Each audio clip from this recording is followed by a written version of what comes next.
So Battlefield 2042 is getting update number 3 tomorrow, which is actually really cool. You're probably seeing it the day of. It's going to be on November 2nd, so if you're watching on November 2nd, then you probably have the update. I would go take a look at it, but we're going to go over some of the changes today. This patch includes over 150 changes. That is quite a bit. A lot of them are pretty minor, but I want to go over some of the major things first of all. Now, before we start the video, remember, if you do enjoy it, leave a nice, thick, and juicy like as always. Of course, if you enjoy this kind of content, you want more like it, be sure to hit that big red sexy subscribe button right underneath the video. Also, got to thank my channel members. You guys help make these videos possible. If you enjoy and get access to the exclusive perks that they get, be sure to check out that blue join button. So let's get into these freaking patches. So one of the first things that's being added is, of course, the weekly missions. There's going to be 3 varying missions each week, and you can track via the main menu, and you'll get player XP and a cosmetic reward if you complete all 3.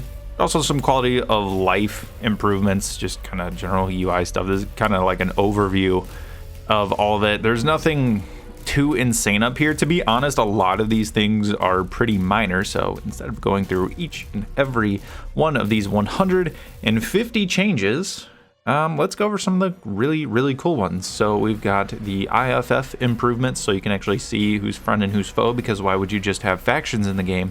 Let's just rely on tiny dinky lights. There are also going to be indicators for people who are on low health or low ammo. So if you are running a specialist that has an ammo crate or has a health crate or is running Falc or Angel, one of those support players, you'll be able to see who needs what you have essentially and be able to ship that off to them. Right now it says weird like plus sign above their head, but it doesn't tell you exactly what they need. So there is that. Now here's, as you can see, I'm just gonna link all this down below. There's so many here, and most of them are very minor, just quality of life things. If you want to read every single one, you can do that. I just want to get to the important stuff for you guys, but I did notice there's a lot of cool stuff down here in the UX improvements, and that's going to be made a series of changes to help with gameplay, visual, audio improvements, everything like that. If you've played this game for any amount of 5 minutes, you know the audio is all over the place. Footsteps sound like they're just coming from everywhere. It's like their left foot is hitting to your right and their right foot is hitting to your left. It doesn't make any sense at all. It's very confusing. Hopefully that is what they're referring to here as sorting that out. They're also talking about gunfire sounds from players near you are going to sound more clear, so you can hear where exactly it's coming from, because again, the audio just is all over the place. It sounds good. The audio quality is good. It's just, it's everywhere.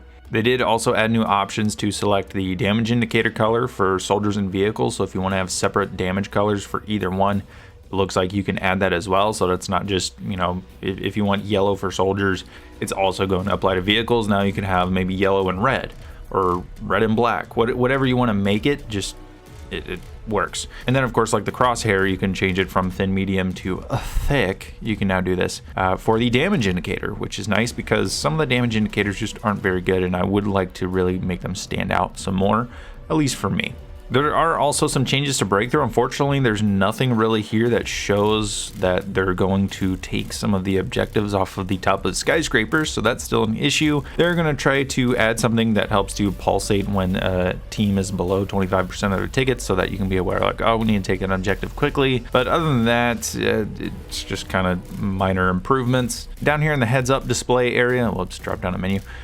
You get a lot more improvements. I've already talked about some of the interactions where it's going to show you if someone needs ammo or health, but they did also add something so you can see if someone is available to revive you within 50 meters, and you'll also be notified when they ping you to come and revive you, which I think is really awesome. I'm very glad they finally added this. I wish it was there at launch, but it's nice to see that it came to the game pretty quickly after launch. It did also improve the big map resolution, so you can actually see what you're looking at on the big map whenever you do bring it up. Health bars are going to be on enemy vehicles, so you can see how much damage you're doing to them up to 200 meters, and enemy soldiers up to 50 meters, which is nice. I still wish there were just regular damage number indicators so you can see how much you're doing, but a health bar can do some of that. It can be nice, it can help. There's also player and world icons are going to scale down as you get further away. This will help when you're on, say, objective A1 and objective D1 is obscuring the enemy right in front of you and they just get lost in the objective. That can be extremely helpful because there have definitely been gunfights where I've lost simply because of that. There's going to be a timer for revive completions, so you can see how long it's going to take before you are fully revived. So maybe you can tell a friend who's reviving you, if you're on comms with them, hey, it's too dangerous right now, just end the revive, it's going to take too long, they're going to kill you. Things like that can be pretty nice. Also for you medics and people who play with medics, there is going to be a message to see who is healing you when you are healed by other players. And same with the ammo, you'll remember this from previous games. There's also something with the IFF markers on squad members. They don't change with the colorblind options. Hopefully it's like this for the custom color options as well, because I'm still seeing some red on enemies from time to time. You know, I use yellow for enemies so I can see it better. Hopefully it does change with that. I don't, maybe I'm just seeing it wrong, I don't know, but it does seem a bit odd. Hopefully that's fixed. I mean, a lot of this other stuff is just basically kind of your regular stuff. They did say that another big change is Rush is coming to Battlefield Portal. I want to see if I can find that on here. There is some cool stuff coming to Portal as well. So Rush game mode layouts for all 2042 All Out Warfare maps are coming through Portal. I would prefer this to be an All Out Warfare map, but I did talk with Justin Weeb on Twitter, or at least I replied to him, and he liked the tweet where I was suggesting Rush, so maybe Rush is coming. But considering Rush is coming to the All Out Warfare maps through Portal, maybe it will become an official mode, what I'm really trying to get at here. So it'll become like one of the featured modes in Portal.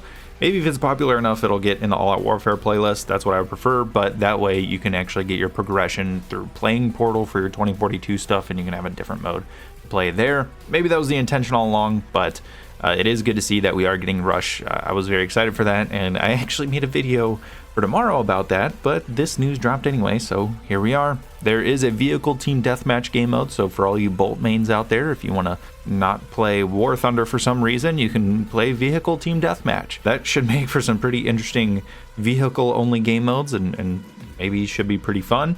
There's also a new official team and free-for-all Gunmaster template that you can select from if you want to create a team and free-for-all Gunmaster template. You can do that. And then there's a new official infection template, so anyone out there that is making like the zombie infected modes that are actually pretty fun to play, the zombie modes in this game are terrifying, you can actually set that up. So other than that, there's a lot of other minor fixes in here. I think, you know, if you want to read through all 150 fixes, go right ahead. I'll link it down below, but thank you guys so much for watching. Hope you enjoyed, and I will see you guys in the next video or stream. Feel free to tune by for streams. Anyway, thank you so much. I'll see you there.